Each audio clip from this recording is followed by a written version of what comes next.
Bienvenue sur Stratpol, nous sommes le jeudi 11 décembre 2025, c'est notre bulletin numéro 268 et nous sommes toujours à Moscou. Avant de démarrer cette vidéo, n'hésitez pas à aller voir en description comment vous pouvez nous aider. Vous allez voir, c'est quand même de plus en plus urgent et important. Donc sur Tipeee, Patreon, Paypal, le canal Telegram payant, ceux qui s'abonnent auront le fichier pour regarder la carte sur map.army, la carte des opérations militaires. Voilà. Merci à tous puisqu'on a dépassé les 110 000 abonnés sur X, donc ça va lentement, mais sûrement. En revanche, Telegram c'est pas ça. Et là j'insiste vraiment, il faut vraiment que vous alliez vous inscrire sur Telegram. Parce que, comme vous l'avez vu, Elon Musk est dans le collimateur, donc pour l'instant il tient bon, mais on lui réclame 140 millions d'euros, sans qu'on comprenne pourquoi, en gros parce qu'il y a la liberté d'expression sur X, et que ça, évidemment, pour le régime de Bruxelles et le régime de Paris, c'est des choses inacceptables, donc c'est l'idée. Alors évidemment, Thierry Breton, le commissaire politique chargé de la répression, bourgeois de gauche comme par hasard, gauche française, eh bien s'en est réjoui et explique que même X pourrait disparaître. Alors bon, j'espère que le poids d'Elon Musk dans le système américain, même s'il c'est un peu brouillé avec Donald Trump, va lui permettre de résister au totalitarisme de l'Union européenne. Ça reste à voir. En attendant, il faut vraiment, même si vous êtes encore une fois inscrit sur X, allez sur Telegram. Si vous êtes sur Telegram, allez sur X. D'autant plus, comme vous l'avez vu, je serais susceptible d'être mis sous sanction. Donc là, ça va être très compliqué. Donc là aussi, équipez-vous d'un VPN, c'est extrêmement important. Si je suis mis sous sanction, ce sera sans doute le prétexte pour forcer X et Telegram par exemple, et même Rumble et même Odyssey à interdire mes contenus sur la zone de l'Union européenne. Donc encore une fois, il vaut mieux anticiper. On est pourchassé, on est sous sanction, on va fermer mes comptes en banque, mes chaînes YouTube. C'est pas grave, je continue. Mais en revanche, vous de votre côté, il faut que vous fassiez un effort, que vous équipiez de VPN, que vous alliez sur les plateformes alternatives. C'est extrêmement important. Et puis bien sûr, abonnez-vous à notre partenaire Géopolitique Profonde, donc un mois bien chargé avec Soral, Plaquevent, Sylvain Ferreira et puis Frank Pengam évidemment. Donc voilà, ne manquez pas à ça. Au passage d'ailleurs, c'est Noël, donc on va parler un peu de bouquins, je vais même vous en parler pas mal là. Les néoconservateurs de Laurent Ozon, un excellent livre qui fait le point sur ce qu'on espère être une race en voie de disparition. Puisque vraisemblablement, quand on va en reparler, mais la nouvelle doctrine de défense de sécurité nationale américaine remet en cause 30 ans de néoconservatisme, peut-on dire. Mais c'est pas tout ce que je voudrais vous recommander. J'ai fini le livre de Corentin Dugas, Mourir pour la vérité dans les pas de Charlie Kirk. Alors c'est pas une enquête sur la mort de Charlie Kirk, mais c'est plutôt une analyse de la part d'un fervent catholique, patriote, qui s'inspire de ce que fait Charlie Kirk, la manière dont il allait dans les universités pour parler aux gauchistes, pour essayer de les faire changer, en fait, ne refaisant pas le débat, faisant l'inverse de ce que font les gauchistes, puisque les gauchistes veulent la censure, on le voit avec Stratpol, et donc c'était la démarche que faisait Charlie Kirk, pleine de charité chrétienne. Donc évidemment, c'est un manifeste très militant sur l'engagement politique d'un catholique, en fait, tout simplement. Et donc, lui, il a suivi les pas de Charlie Kirk. Et bien, nous allons suivre les pas de Corentin Dugas. Voilà, c'est chez Via Romana, 17 €. Et on continue dans les bouquins. Donc, je vous en avais parlé la dernière fois. Le Vladimir Bonaparte Poutine est de retour, donc en auto-édition sur The Book Edition. Vous pouvez le trouver sur notre page auto-édition sur le site stratpol.com. Allez faire aussi un tour sur stratpol.com. Il y a pas mal de contenu que vous ne devriez pas louper. Et donc, l'avantage, c'est que en plus de ce bouquin-là, pour rentabiliser les frais de port, eh bien, vous pouvez vous procurer tous les autres livres sur The Book Edition. Donc il y a le livre noir de la gauche française, c'est le mien. Je vous recommande, là c'est d'actualité, la gauche française et la répression, on est en plein dedans.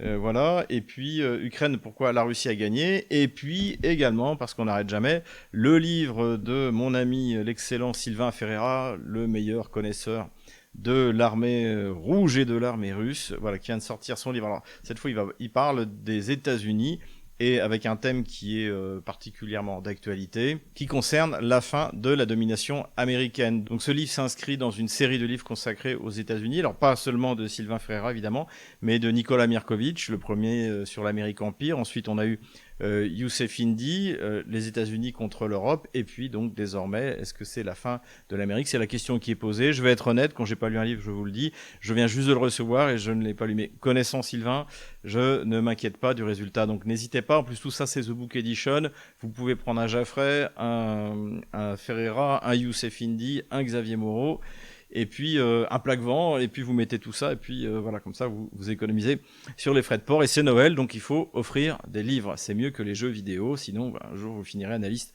sur LCI. Donc lisez des livres absolument. J'ai appris, parce que plusieurs de mes amis m'ont appelé, je remercie d'ailleurs Emmanuel d'avoir été le premier à le faire, j'ai appris que j'étais a priori sous les sanctions de l'Union européenne. Alors ça m'a un petit peu étonné, j'ai tapé mon nom ainsi de celui de Jacques Beau, qui a priori lui aussi est sous sanction, serait sous sanction, et je suis tombé sur cet article de Radio Free Europe, très mal nommé, hein, qui en fait, c'était une émanation des affaires étrangères américaines. Je crois qu'ils ont cessé d'émettre à plein d'endroits, puisque les budgets ont été coupés, notamment je crois que c'était financé par l'USAID, et effectivement, donc, dans un article, je me retrouve entre la flotte fantôme russe, soi-disant fantôme, et puis d'autres personnes sanctionnées, et donc avec Jacques Beau. Alors bon, alors c'est pas la première fois que on menace de sanctions. Nathalie Loiseau l'avait fait en 2022, puisque j'avais été observateur du référendum dans le Donbass. Donc, alors moi j'avais pas été ennuyé, mais je sais que le colonel Corvez, avec qui j'étais, lui avait été appelé par un sbire, sans doute un sbire de Nathalie Loiseau de l'Union européenne.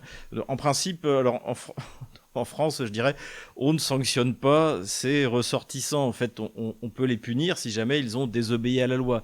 Mais d'abord, il faut faire voter une loi. En principe, il n'y a pas de réciprocité. Et vous ne pouvez pas sanctionner des gens tant qu'ils n'ont rien fait d'illégal. Ça, c'est dans un monde normal. Alors, en Ukraine, depuis longtemps, on sanctionne ses propres citoyens. C'était le cas de Medvedchuk, hein, qui était le principal opposant à Zelensky, qui avait été enfermé au début de l'année 2021 parce qu'il était le principal opposant. Il avait fermé également 3 chaînes de télévision d'opposition en Ukraine. Mais en France, pour l'instant, ça s'est jamais vu. Donc, c'est pour ça que je suis encore un petit peu sceptique. Bon, après c'est possible. Quelles conséquences ça aura? Eh bien, je pense qu'ils vont bloquer ou fermer mes comptes en banque. Hein, ça, je commence à avoir l'habitude. C'est que par conséquent, les réseaux sociaux, les plateformes que j'utilise, eh bien, vont être bloquées. Bon, de toute manière, je n'abandonnerai pas. Rassurez-vous, ça ne m'impressionne pas du tout. Ils peuvent me prendre tout ce qu'ils veulent. De toute manière, ma famille est à l'abri en Russie, donc voilà, j'ai écrit un livre sur la gauche française, donc je les connais. Je m'attends au pire. Je sais très bien que la France n'est pas un état de droit et que ça l'a sans doute quasiment jamais été depuis 1789. Donc je ne m'inquiète pas outre mesure par rapport à ça, mais en revanche, encore une fois, c'est à vous de faire un effort, de vous abonner, essayer de suivre. Quoi qu'il arrive, je vais utiliser des plateformes et je continuerai à émettre. Ici Moscou, les Français parlent au français. Donc je continuerai à émettre. Faites un effort pour me suivre de votre côté. Voilà. Mais je ne suis pas certain que ça va vraiment marcher, parce que quand même c'est un précédent assez incroyable. De toute manière, si c'est pas une intox, c'est pas pour moi que c'est grave. Moi, les banques françaises, ils peuvent fermer ce qu'ils veulent. Mais pour Jacques Beau, par exemple, qui doit avoir une banque en Suisse, qui doit avoir une banque et la Suisse applique les sanctions de l'Union européenne, donc c'est ça qui est plutôt grave. De toute manière, quoi qu'il arrive, même si c'est juste une intox pour nous menacer, pour nous faire peur, bon déjà, encore une fois, ça ne marchera pas. Iditier nar, comme on dit en Russie, hein, ça ne marchera pas. Voilà, vous pouvez me sanctionner tout ce que vous voulez, ça ne marchera pas. Quoi qu'il arrive, on aura gagné parce qu'on aura montré jusqu'où le régime est prêt à aller.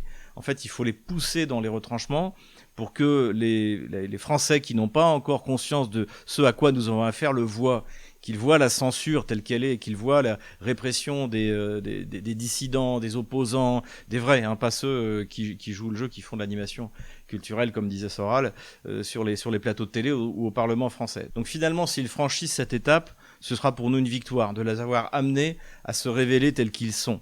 Et puis, de toute manière, on est français, donc ce genre de choses-là, on l'apprend en rigolant, en s'amusant et en se moquant de nos adversaires. Continuons comme ça. Avant de passer à la rubrique économie, n'hésitez pas à aller voir en description comment vous pouvez ouvrir un compte en Russie précisément pour éviter que le régime français vous vole votre argent. Donc on peut vous aider là-dessus. On a des solutions également d'investissement qui sont extrêmement intéressantes. Je compte sur vous. Économie maintenant, et l'on reparle évidemment des avoirs russes, puisque la décision qui doit être prise donc par l'Union européenne doit l'être dans une semaine, hein, les 18 et 19 décembre. Donc là, ça va être extrêmement important. Et je dois vous dire par rapport à ce que je lis dans la presse, bon, essentiellement anglo-saxonne, parce que je crois que de toute manière, dans la presse française, ils y comprennent rien. Ils copient les livres, ils copient les articles qu'ils ont lus dans le Financial Times ou dans le Wall Street Journal ou dans le Washington Post ou dans Politico, sans vraiment comprendre ce qu'ils écrivent. Et je ne sais pas ce qu'ils vont décider. Honnêtement, il y a plus d'un mois, je pensais que l'affaire était réglée, qu'ils allaient voler les actifs, etc. Et puis après, je suis un peu rentré dans le détail, notamment dans ces revues américaines, des revues un peu spécialisées. J'ai consulté mes amis financiers. Et puis, il y a eu cette intervention du Premier ministre belge, dont on a déjà parlé, de la patronne de Euroclear, donc celle qui détient en fait les actifs russes que Van der Leyen, celle qui mène la danse, voudrait voler. Et ça me paraît de plus en plus compliqué. D'autant plus qu'on a appris qu'il y a 18 milliards d'euros d'actifs russes qui sont dans les banques commerciales françaises, donc qui ne sont pas détenus par Euroclear, et que la France refuse de donner les informations. C'est-à-dire qu'en fait, vous pouvez voler l'argent qui est détenu par les Belges, mais pas celui qui est détenu dans nos banques, parce que pour nos banques, ce sera la catastrophe. Et on a appris également par le Financial Times, et dans Politico également, que c'était pareil pour l'Angleterre, c'est-à-dire qu'il y a une dizaine de milliards russes qui sont d'actifs russes. Alors on ne sait pas trop qui ils sont. Est-ce que c'est des obligations? Est-ce que c'est des milliardaires russes qui ont mis leur argent là-dedans? Mais en tout cas, a priori, Keir Starmer n'est pas pressé non plus de voler cet argent. Donc en fait, leur stratégie, qui est quand même assez dingue, c'est de forcer la Belgique à le faire. La Belgique ne veut pas le faire. 200 milliards d'avoirs russes, c'est un tiers du PIB belge, presque. Et puis Euroclear, c'est quelque chose de fondamental. Je crois que c'est 40 000 milliards d'actifs précisément qui sont détenus à travers Euroclear par des prêteurs internationaux. Donc c'est quand même quelque chose d'extrêmement important. Et donc on se demande même comment ça va se passer techniquement, en admettant que déjà il faut que l'Union européenne, la Commission européenne, prenne une décision. Bon. Cette décision, elle va sortir de son périmètre, puisque par exemple l'Union européenne peut intervenir sur les questions douanières. D'ailleurs, c'est comme ça que Van der Leyen s'est complètement soumise aux États-Unis et que nous, on peut rien faire. Mais dans d'autres domaines, comme celui de l'énergie, comme celui de la banque, en principe, ils ne peuvent pas comme ça arriver et voler l'argent. D'autant plus que, alors, on a l'impression que souvent, d'ailleurs, chez le personnel politique français, qui est nul ici, mais je vous parle pas des journalistes, ils comprennent pas. En fait, les avoirs russes, c'est pas des lingots d'or qui sont détenus dans une banque en Belgique. C'est finalement une reconnaissance de dette. C'est ça, en fait. C'est une ligne, voilà. Donc, en fait, comment est-ce qu'ils vont faire pour les voler? Puisque l'idée, c'est on va gager le prêt qu'on va faire à l'Ukraine sur ses avoirs. Mais ça veut dire que... Et donc, en plus, le Premier ministre belge a dit que eux, ils porteraient plainte. Euroclear a dit qu'ils porteraient plainte contre cette décision de la Commission européenne, contre l'Union européenne. En plus, la Banque centrale européenne aussi ne veut pas en entendre parler. Donc qui va, en admettant qu'ils prennent cette décision contre tout bon sens, qui va émettre cet argent et qui va l'envoyer à l'Ukraine? Donc si la BCE ne veut pas le faire, ce sera peut-être les banques centrales des différents pays qui vont émettre de la dette gagée sur des avoirs russes qui ne seront pas certains de récupérer. En gros, ça veut dire que c'est Nicolas, Helmut et Giuseppe qui vont payer. D'ailleurs, c'est intéressant puisque la Commission européenne a publié la garantie que devraient donner à la Belgique les différents pays européens. Helmut, 51 milliards, Nicolas, 34 milliards, Giuseppe, 25 milliards. Donc c'est comme ça que ça va se passer et c'est comme ça que ça va se passer de toute manière. Et vous avez également les Polonais qui doivent payer. Et les Polonais, là, ils veulent bien faire la guerre, mais avec des soldats ukrainiens et l'argent de Giuseppe, Nicolas et Helmut. Donc quand il va falloir y aller de leur poche, ils vont pas être d'accord du tout. Donc je vois pas comment cette affaire pourrait passer. Cela dit, encore une fois, j'ai commis l'erreur en 2022 de considérer, alors à l'époque les États-Unis faisaient partie du lot, mais que les Européens, les chefs d'État européens, les leaders européens de l'Union européenne étaient des personnages rationnels. Ils ne le sont pas. Donc ils vont passer en force, ils vont faire quelque chose, ou alors il va falloir que ce soit, comme je l'ai expliqué, c'est-à-dire de manière autonome, l'Allemagne et la France et l'Italie qui chacun vont donner quelque chose. Mais ça, à mon avis, ça va être extrêmement difficile à expliquer. Donc voilà la situation dans laquelle on est. Je peux vraiment pas vous faire de pronostic. Ce qui est clair, c'est que si on est vraiment cynique, je crois que c'est ce que j'avais dit sur GPTV lundi dernier, c'est que à la limite pour nous, il faudrait qu'ils commettent cette erreur. Ça précipiterait la fin de l'Union européenne, et ça précipiterait la fin du socialisme en France, puisque le système économique français est fondé sur la dette. Et si jamais plus personne veut acheter notre dette, eh bien, le socialisme s'effondrera de lui-même. Voilà un peu les choses telles que je les vois. Pour conclure sur cette question, je voudrais souligner 2 points. Tout d'abord, le Japon lui a dit non. C'est hors de question qu'il vole les actifs russes. Et on peut aussi s'interroger sur un aspect que je n'ai pas évoqué jusque-là, c'est Friedrich Merz. Friedrich Merz, donc c'est le chancelier. Et Friedrich Merz, il a travaillé, il était une haute responsabilité chez BlackRock, le fameux fonds d'investissement. Or, BlackRock a beaucoup investi en Ukraine. Et à partir de 2023, à partir de l'été 2023, quand Larry Fink, le patron de BlackRock, donc qui est venu plusieurs fois à Kiev, qui a rencontré Zelensky, qui a accepté de repousser les échéances de la dette, qui a parlé de reconstruction, qui a amené d'autres fonds d'investissement avec lui, à partir de l'été 2023, il se rend compte que c'est foutu. Et là, il commence à réclamer, finalement, on aimerait bien récupérer les intérêts et le principal. Mais le problème, c'est que l'Ukraine n'a pas d'argent. Et donc, ce pourquoi il a fait du lobby, c'est pas grave, l'Ukraine reçoit de l'argent des États souverains, il a qu'à nous en donner. Donc, en gros, il faut rembourser, encore une fois, le BlackRock avec l'argent de Nicolas. Et pour l'instant, évidemment, les Occidentaux avaient dit non.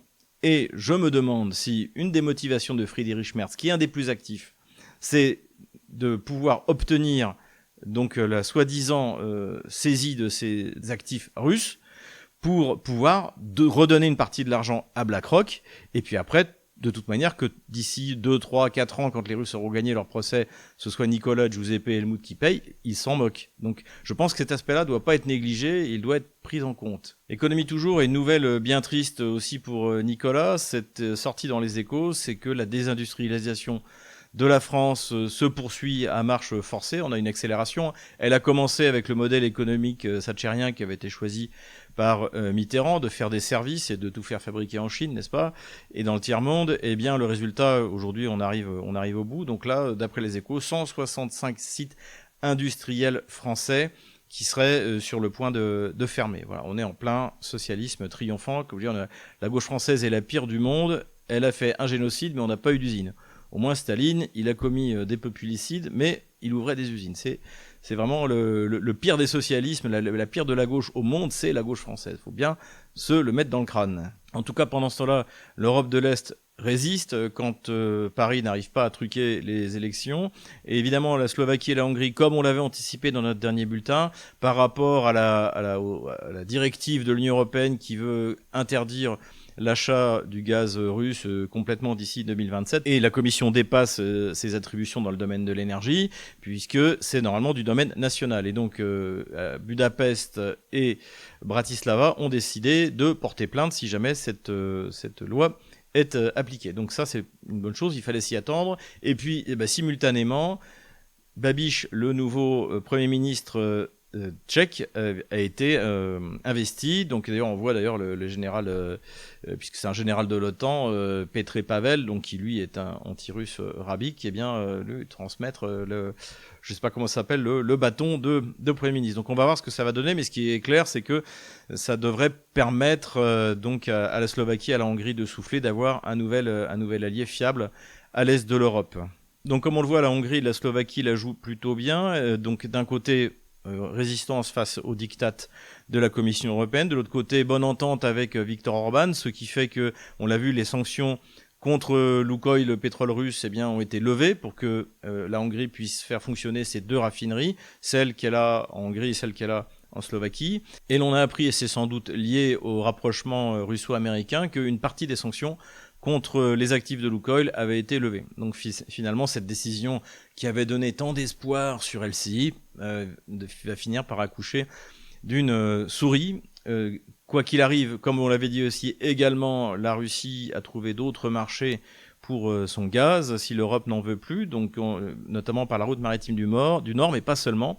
En fait, désormais, si vraiment la route maritime du Nord, à cause du gel, est impraticable, il y a eu un test qui a été fait, et les méthaniers peuvent passer donc par le nord de l'Europe et puis descendre et passer par le canal de Suez et aller jusqu'en Chine, jusqu'en Inde, pourquoi pas. Dernière nouvelle économique, et là on va parler d'économie humaine. Vladimir Poutine a pris la parole sur les questions démographiques, donc c'est félicité que désormais la Russie, et ça va faire plaisir à Emmanuel Todd, a un des taux de mortalité infantile les plus faibles, que les grands projets nationaux avancent, mais que malgré tout, la natalité en Russie continue à baisser. Donc Poutine a parfaitement remis ça dans un cadre plus général, c'est-à-dire d'une dénatalité qui touche le monde entier, sauf l'Afrique subsaharienne, et que c'est quelque chose qui doit être pris en compte, et notamment le XXe siècle pour la Russie a été particulièrement dur, non seulement la Grande Guerre patriotique, mais également les années 90. Encore une fois, là, les femmes en âge de procréer, ou plutôt celles qui manquent, c'est celles qui ne sont pas nées dans les années 90. Donc, Vladimir Poutine a dit que c'était finalement le but numéro 1. Le but numéro 1, vous voyez, c'est même pas de libérer la nouvelle Russie, c'est que les Russes fassent des enfants. Moi, de ce que je vois autour de moi, c'est que les mesures qui sont prises à Moscou fonctionnent. Je vois de plus en plus d'enfants, des familles de plus en plus nombreuses. 3, c'est vraiment maintenant une norme. Et après tout ça, il faut que, comme d'habitude, Moscou serve de modèle pour le reste de la Russie. Ce qui est intéressant aussi, c'est que Vladimir Poutine juge ses gouverneurs de région par rapport à la natalité. Et ce qui fait qu'il y a énormément d'initiatives qui sont prises au niveau local. Les entreprises sont subventionnées, si elles-mêmes subventionnent les mères de familles nombreuses, les pères de familles nombreuses. Donc il y a vraiment tout un système qui se met en place et qui va fonctionner. Ça va, j'en suis persuadé, ça mettra encore du temps, mais on peut vraiment apprécier cet effort de vouloir redresser une natalité d'un pays européen, comme le fait d'ailleurs Orban, sans vouloir faire appel à l'immigration, ce qui, on le voit en France, risque de détruire le pays lui-même. Donc à suivre. Mais cela dit, encore une fois, constat assez réaliste de Vladimir Poutine. On n'est plus en Union soviétique où on sortait des statistiques bidons. Là, oui, la natalité baisse, c'est pas la peine d'inventer autre chose. Mais encore une fois, puisque la Russie a les moyens d'améliorer tout ça. Politico-stratégique maintenant, Emmanuel Macron continue dans ce qu'il a fait de mieux depuis qu'il est au pouvoir, c'est-à-dire nous humilier sur la scène internationale. Et là, il s'est fendu d'un voyage en Chine. Donc, ce qui était montré dans les médias, c'était pour essayer d'obtenir le soutien de la Chine dans la discussion avec la Russie. Bon, on se demandait ce que ça pourrait bien donner. Et puis, l'autre sujet, c'est évidemment la balance commerciale déficitaire de l'Europe vis-à-vis de la Chine. La visite s'est très mal passée. Emmanuel Macron s'est ridiculisé à plusieurs reprises. On voit très bien que Xi Jinping ne le prend pas au sérieux. Mais le pire, c'est qu'en rentrant dans l'avion qu'il ramenait en France, il a donné une interview dans Les Échos où il s'en est pris à la Chine et l'a menacé. On l'avait déjà, et c'est fait la deuxième fois que ça arrive, ce genre d'histoire. Et si vous vous souvenez, quand Emmanuel Macron s'était rendu pour l'anniversaire de la reconnaissance du Parti communiste chinois en janvier 1964, donc on fêtait le soixantenaire, eh bien à l'époque c'était une ministre des Affaires étrangères, je ne sais même plus qui c'était, je crois, c'est une femme, qui avait menacé la Chine au sujet de la Russie. Ce qu'on ne fait jamais en Asie en général et en Chine en particulier. C'est-à-dire que le fait même d'avoir menacé la Chine dans une interview fait que Macron n'obtiendra rien. Et que donc là, la relation entre la Chine et la France est paralysée jusqu'à ce que Macron parte au moins. Il faudra vraiment qu'on ait un futur président qui soit habile, intelligent, subtil, avec un vrai ministère des Affaires étrangères. Et quand on voit ce qui se prépare au niveau des candidatures, on se dit que c'est pas demain la veille. Mais en tout cas, alors analyse très intéressante du meilleur cynisant français, Laurent Michelon, c'est de dire qu'en fait, Macron utilise l'amitié, la vieille amitié franco-chinoise, encore une fois, qui date du général de Gaulle, pour se faire inviter en Chine et être bien reçu. Parce qu'en plus, eux, les Chinois connaissent leur histoire, 3500 ans de profondeur historique, il y a de quoi réfléchir. Et une fois qu'il est sur place, en fait, il joue le haut fonctionnaire européen, parce qu'il vise la place d'Ursula von der Leyen. Et donc, il se met de nouveau, ce qui est la spécificité de la diplomatie européenne aujourd'hui, que ce soit au niveau de la Commission européenne ou au niveau des nations comme la France, l'Allemagne ou l'Angleterre, c'est l'ultimatum et la menace. Et ça marche pas. Ça a lamentablement échoué vis-à-vis de la Russie, et ça échoue lamentablement contre la Chine. Donc voilà, on s'est bien fait humilier une fois de plus grâce à Emmanuel Macron. Le grand sujet de politique internationale, évidemment, cette semaine, c'est la publication vendredi dernier de la nouvelle doctrine de sécurité nationale donc des États-Unis. Donc c'est un document qui est publié au début de chaque administration, une espèce de livrement qui annonce les grandes lignes. Celui-là fait 23 pages et c'est une véritable rupture.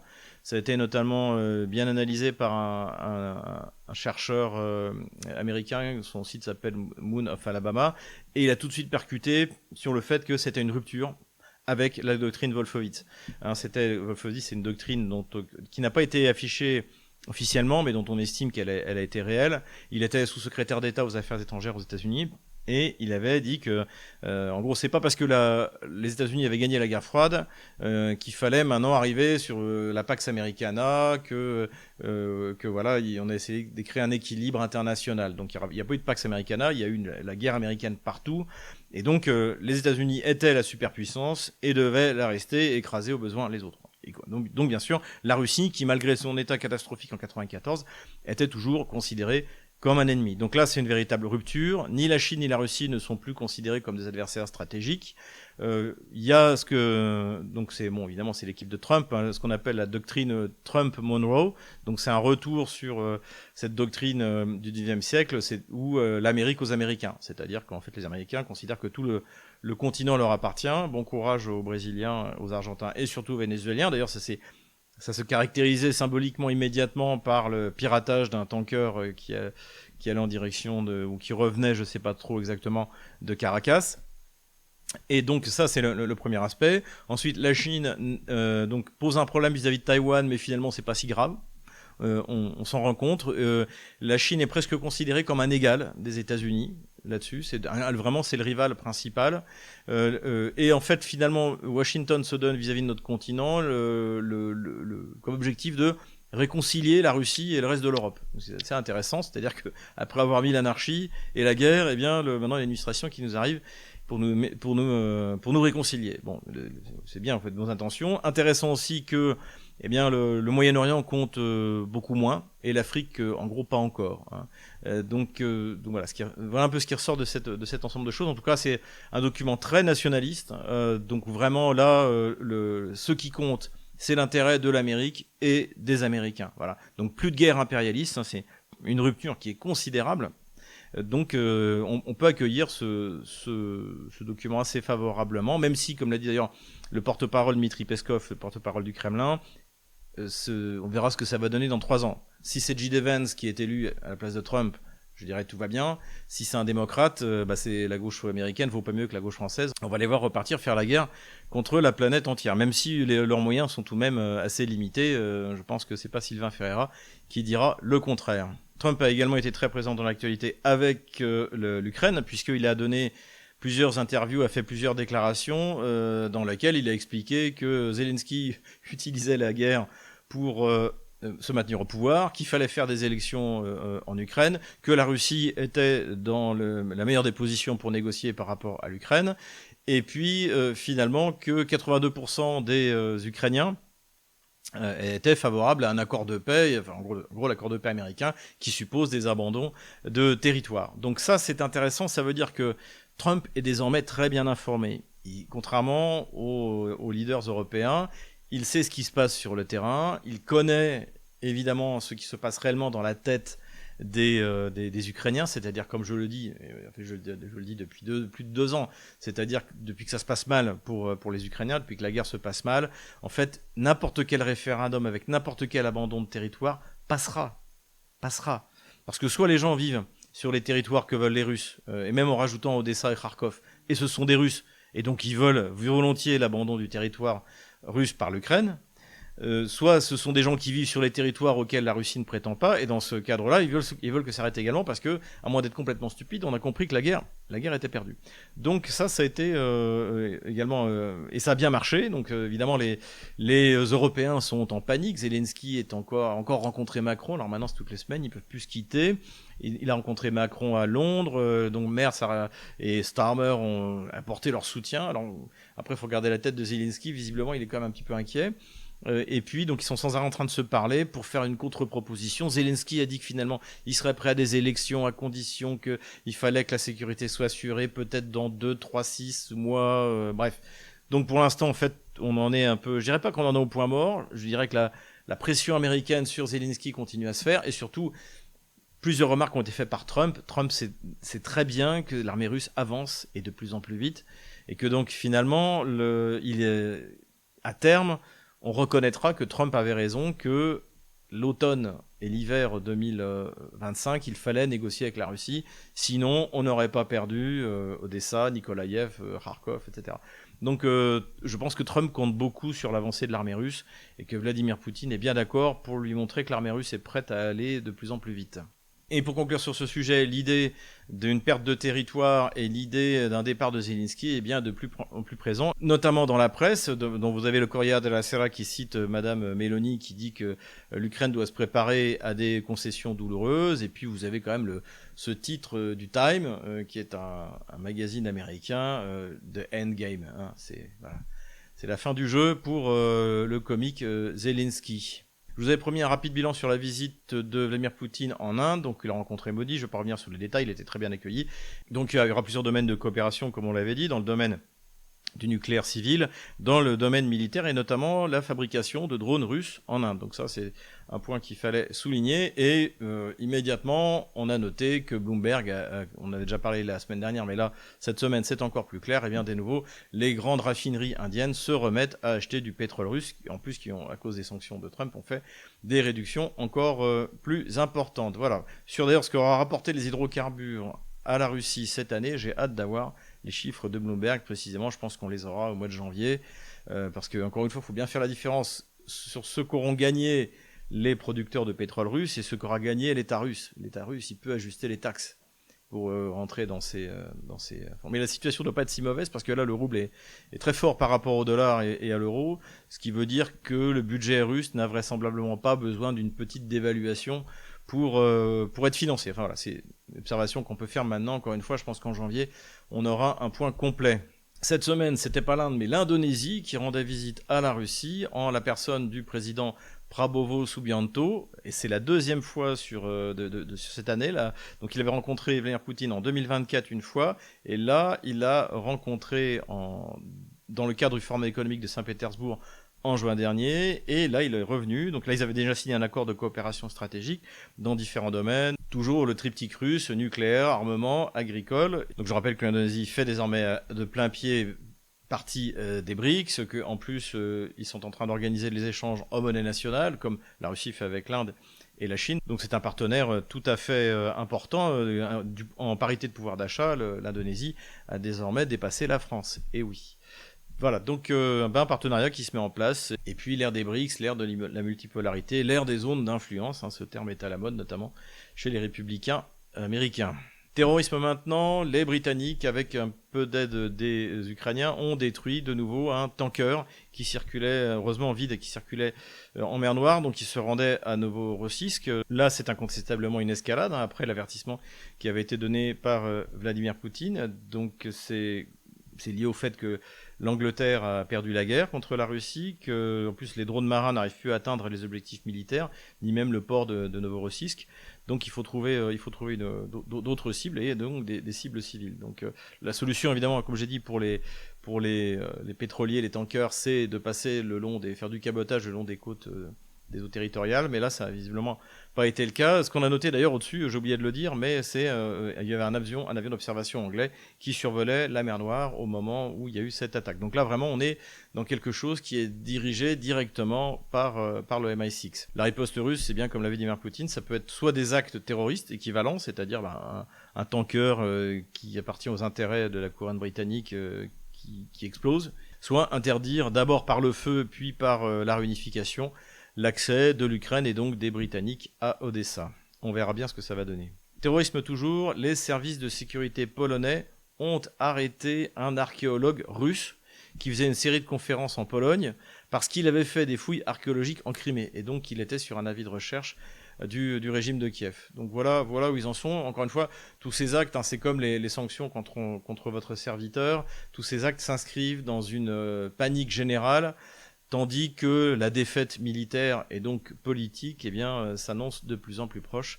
Je pense que c'est dans ce cadre-là qu'il faut le remettre, hein, ainsi que l'usage massif du terrorisme. Alors maintenant, je vous avais parlé la dernière fois des drones Guéran russes, hein, donc qui sont des drones très peu coûteux qui peuvent voler loin à l'intérieur du territoire ukrainien pour faire des dégâts importants sur les infrastructures militaires ou énergétiques. Et donc il était équipé depuis quelque temps du missile RS-60, donc qui est un missile aussi pareil très bon marché, RR.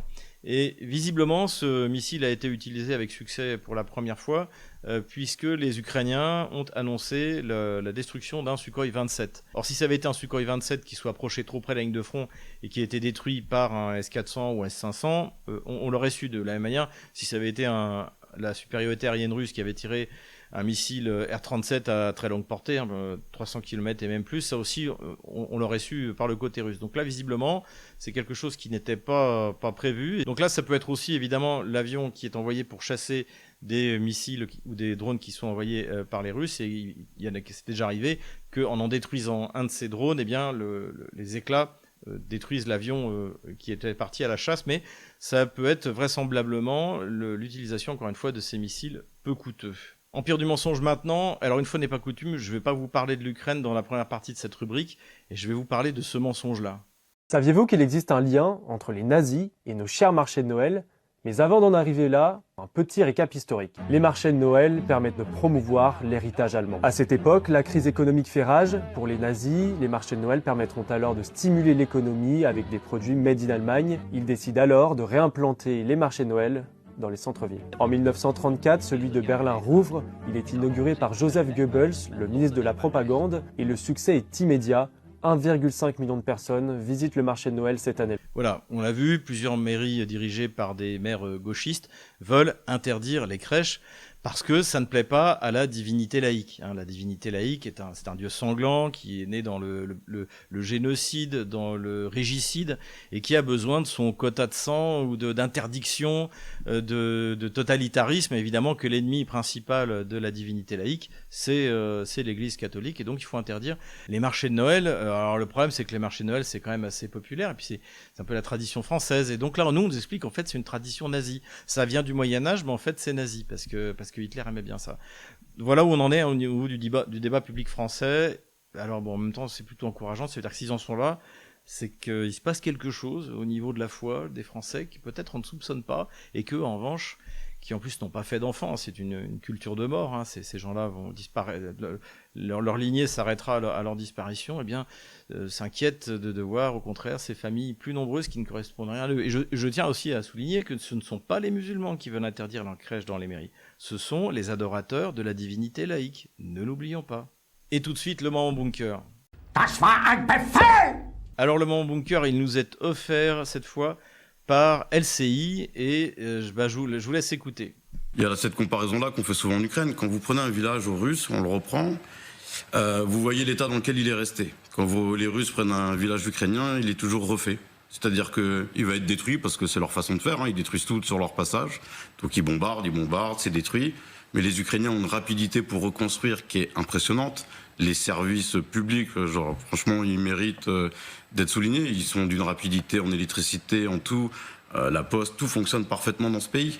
Et donc tous ces gens qui sont dans le Donbass, qui combattent, ne laisseront pas un espoir de paix en laissant leur terrain. Donc Paco, qu'on pourrait surnommer Paco le mytho, est un volontaire qui sert ça doit être une brigade maintenant, la brigade Azov. Donc ça, c'est intéressant parce que le fondateur d'Azov, évidemment, c'est Belitsky, qui a eu des textes dans sa jeunesse un petit peu racistes, même et très antisémites, mais qui s'est refait une virginité, c'est le cas de le dire, en servant un président d'origine juive, Zelensky, en étant financé, le cas échéant, alors c'est pas lui, non, Kolomoïski lui finançait Yarosh de Pravi Sector, mais enfin, de toute manière, Belitsky prenait l'argent là où il y en avait, et là, maintenant, il a un porte-parole francophone issu de la diversité. Voilà. Donc ça, on est vraiment au top. Alors, je vois le comportement de ce garçon. Je le compare à ceux des autres, par exemple des interviewés même des soldats ukrainiens, des volontaires ukrainiens que l'on peut voir dans les médias ukrainiens, ou des volontaires russes dans les médias russes qui ont fait la guerre. Ce type-là n'a pas fait la guerre. C'est au maximum un pilote de jeux vidéo. C'est vraiment, je n'y crois pas. En plus, donc il ment. Et quand il ment, il est même pas capable de regarder son interlocuteur dans les yeux. Et puis c'est pas moi son interlocuteur, je sais plus qui l'interviewe, mais voilà. Et il regarde ses pieds. Tellement ce qu'il dit est énorme. Et ce qu'il dit, alors c'est aussi extraordinaire, c'est qu'il dit oui, les Russes quand ils arrivent, ils détruisent les villes et les villages, et les Ukrainiens dès qu'ils arrivent, ils reconstruisent.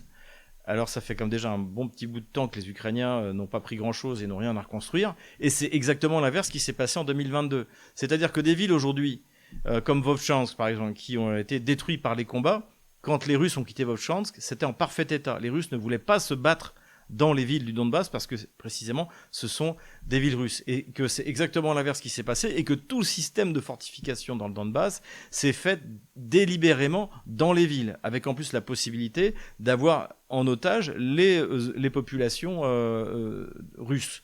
C'est ce qu'on a vu à Mariupol, hein, vous vous souvenez de la configuration, les habitants, les civils dans les sous-sols, et puis au-dessus les soldats qui, comme ça, pouvaient utiliser ces maisons pour tirer sur les Russes en espérant que les Russes riposteraient pas, sachant qu'il y a des civils en dessous. Donc c'était ça, et c'était Azov, c'était les mêmes. Donc ça c'est une première chose.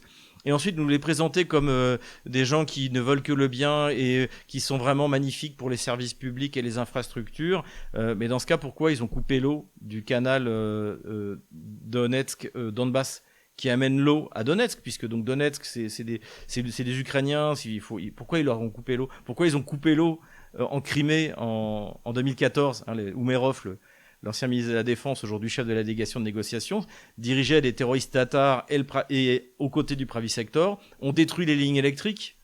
À l'époque, quand la Crimée a eu l'électricité coupée, je ne me souviens pas que c'était le régime de François Hollande, soit intervenu. Alors là, évidemment, quand c'est Kiev, oui, là, c'est grave. Mais quand c'était la Crimée, c'était pas grave de détruire les lignes électriques. C'était pas grave de boucher le canal de Crimée Nord qui ramenait l'eau potable en Crimée. Et là, c'est pareil, le canal de Donetsk-Donbass, il est bouché. C'est-à-dire, on a soif, les habitants du Donbass. C'est ça la réalité. Donc tout ça, évidemment, est un énorme mensonge. Pokrovsk, aujourd'hui, n'est toujours pas russe, malgré ce qu'ils peuvent dire. Moi, j'ai eu mes collègues tout à l'heure au téléphone. Je voulais la confirmation. Ils m'ont dit non. Ils ont une partie de la ville, mais ils n'ont pas la ville. Tout comme Konstantinivka ou d'autres villes. Ce qui est drôle aussi avec cet énergumène qui est censé vivre au milieu des soldats d'Azov ukrainiens, c'est qu'à chaque fois il nous explique je viens d'avoir mes amis au téléphone. Je sais pas sur quelle ligne de front ils sont, mais je suis bien content comme ça qu'il y ait du bon réseau, hein, parce que normalement ils peuvent à peine communiquer par télégramme en utilisant Skylink. Là non, ils s'appellent au téléphone, ils discutent. Je pense qu'en fait ses copains sont à Kiev. Hein. Ça doit être comme ça que ça se passe. Et puis pareil, pour quelqu'un qui vit au milieu des Ukrainiens, il est incapable de prononcer correctement le nom de la ville de Konstantinovka. Alors en russe, c'est Konstantinovka. En ukrainien, ils mettent des i partout, c'est Konstantinivka. Mais lui, il dit Konstantinivka. Il est incapable encore une fois, de parler correctement. Je sais pas ce que venait faire ce Gugus sur le plateau de télé. Je pense qu'en fait, si je sais, il est venu nous vendre le fait que les Ukrainiens se battaient encore. Ils ont pas perdu Pakrovsk. Ils vont nous dire qu'ils ont pas perdu Seversk et que la population jamais n'acceptera la défaite, etc. Blablabla. Bla. Donc, encore une fois, on voit que la situation est désespérée quand on voit le niveau des intervenants et du discours sur LCI. Et là, c'est vraiment lamentable. Considération militaire générale maintenant, il y en aura une. Il y a une réunion donc entre Vladimir Poutine et son état-major. Le général Gerasimov a annoncé la prise de Seversk, un bastion extrêmement important, on va le voir sur la carte militaire. Et en plus a annoncé que désormais l'armée russe allait augmenter ses offensives dans la région de Kharkov et de Soumy. Donc ça c'est quelque chose d'important. Encore une fois, je vais vous montrer sur la carte ce que ça peut donner. Mais grosse pression sur l'armée ukrainienne. Et nous revoilà sur la carte des opérations militaires. Rapidement, le tanker qui a été détruit par les Anglais se trouvait à peu près à cet endroit-là. Je ne vais pas revenir sur les frappes dans la profondeur. Là, c'est surtout problématique pour le régime de Kiev, hein, puisque 75% de la ville est sans électricité, ou très partiellement. Mais on revient sur la ligne de front. Donc, comme je l'ai dit, a priori, ce qu'a dit le général Gerasimov, on peut s'attendre à une reprise de la poussée russe en direction de Soumy. Donc ça, on va le suivre. Également dans la région de Kharkov. Donc ça, ce dont on est sûr, c'est que il va y avoir, une fois que Kupiansk aura été complètement libéré, il y aura une poussée vers Veliki Burluk à cet endroit-là, qui partira d'ici, qui partira également de Vovchansk, puisque comme on le voit ici, les Russes continuent à avancer. Ils ont presque complètement libéré la ville de Vilcha. Voilà, après la semaine dernière, ils ont libéré Volchansk, et ils ont pris la localité de Liman à cet endroit-là, et ils avancent également dans cette direction. Donc ça peut être une offensive vers Veliki Burluk, mais ça peut très bien aussi être la reprise de l'offensive d'il y a un peu plus d'un an et demi en direction de Kharkov, hein, ici, avec une progression qui s'est attendue dans cet endroit-là, sans doute parce que les Russes savent aussi que l'état-major otano-kievien a dû retirer des réserves pour les envoyer sur d'autres parties du front. Donc le but, c'est d'étirer les réserves au maximum, les réserves ukrainiennes. On descend vers Kupiansk. Donc Kupiansk qui a une contre-offensive. Alors c'est pas très très clair de quel genre de contre-offensive c'est de la part des Ottano-Kieviens. En fait, le but aussi, ce serait de permettre aux troupes Ottano-Kieviennes qui sont encore coincées par là de sortir. Mais pour l'instant, comme souvent, les Russes se mettent en défensive et puis font donner les FAB sur les troupes qui avancent. Donc voilà à peu près où on en est. Plus au sud, les Russes approchent de Borovaya ici. Donc s'ils prennent Borovaya, ça forcera toutes les troupes ukrainiennes, si elles veulent rester en vie, à repasser de l'autre côté de la rivière Oskol. Et là, ce sera un moment extrêmement important puisque ce sera la fin de la logistique dans cette zone-là, et ça permettra aux Russes de finir la prise de Liman et de reprendre Sviatogorsk, où ils étaient déjà en 2022, on n'en est plus très loin, puis à terme de reprendre Izium. Là, on s'oriente, je pense, dans les mois qui viennent, vers un retour des Russes dans cette zone-là. D'ailleurs, ce qui est intéressant ici, là je ne l'ai pas dit, mais il y a une frappe ici sur ce barrage, sans doute pour empêcher l'approvisionnement de toute cette partie du front. Donc là, il y a une grande opération, je pense, qui se prépare, qui ne sera pas tellement compliquée étant donné le paysage. C'est d'ailleurs pour cela que les Russes n'avaient pas insisté en 2022. Ils tenaient à peu près cette zone-là. Et ils s'étaient repliés sur une ligne qui était à peu près quelque chose comme ça, si vous vous souvenez. Voilà. Donc voilà où on en est. Plus au sud, et là, c'est quand même une très très grande victoire. C'est que la forteresse, vous vous souvenez, j'avais pas mis beaucoup d'endroits ces signes d'une forteresse. J'avais dû en mettre une à Bakhmut, j'avais dû en mettre une à Avdiivka. Eh bien, cette forteresse a été enfoncée et prise par l'armée russe de manière, à partir du moment où ils ont donné l'assaut, relativement rapide. Ça a été 3-4 semaines, c'était assez impressionnant. Donc, il ne reste plus qu'une grande forteresse maintenant, c'est Slaviansk-Kramatorsk. Et ça aussi, c'est une ville clé, c'est un nœud routier qui va permettre aux Russes de faire des concentrations. Prochaine étape, Rai Alexandrovka, à cet endroit-là. Et là, comme je vous le disais tout à l'heure, vous voyez ça, c'est le canal que les Ottano-Kieviens ont bouché. Le canal qui amène l'eau de la rivière Donetsk jusqu'à Makiivka, jusqu'à Donetsk, jusqu'à Gorlovka. Voilà. Donc ça, dès que les Russes se seront suffisamment approchés, ils pourront déboucher le canal et c'est la fin des problèmes d'eau pour toute la région. Voilà. Donc, donc c'est avec un véritable plaisir que j'enlève la forteresse ainsi que la petite punaise. La ville de Seversk est tombée et ça c'est quand même quelque chose d'extraordinaire puisque les Russes en fait vont revenir là où ils étaient en 2022, mais en 2022 la ligne de front elle était là. Vous voyez, les Russes avaient eu du mal à prendre Lysychansk, Severodonetsk. On était au mois de juillet de 2022. À cette époque, Bakhmut était encore tenu par les Ottano-Kieviens, donc évidemment que ça étirait largement la ligne de front au moment où les Russes étaient à Liman. Voilà.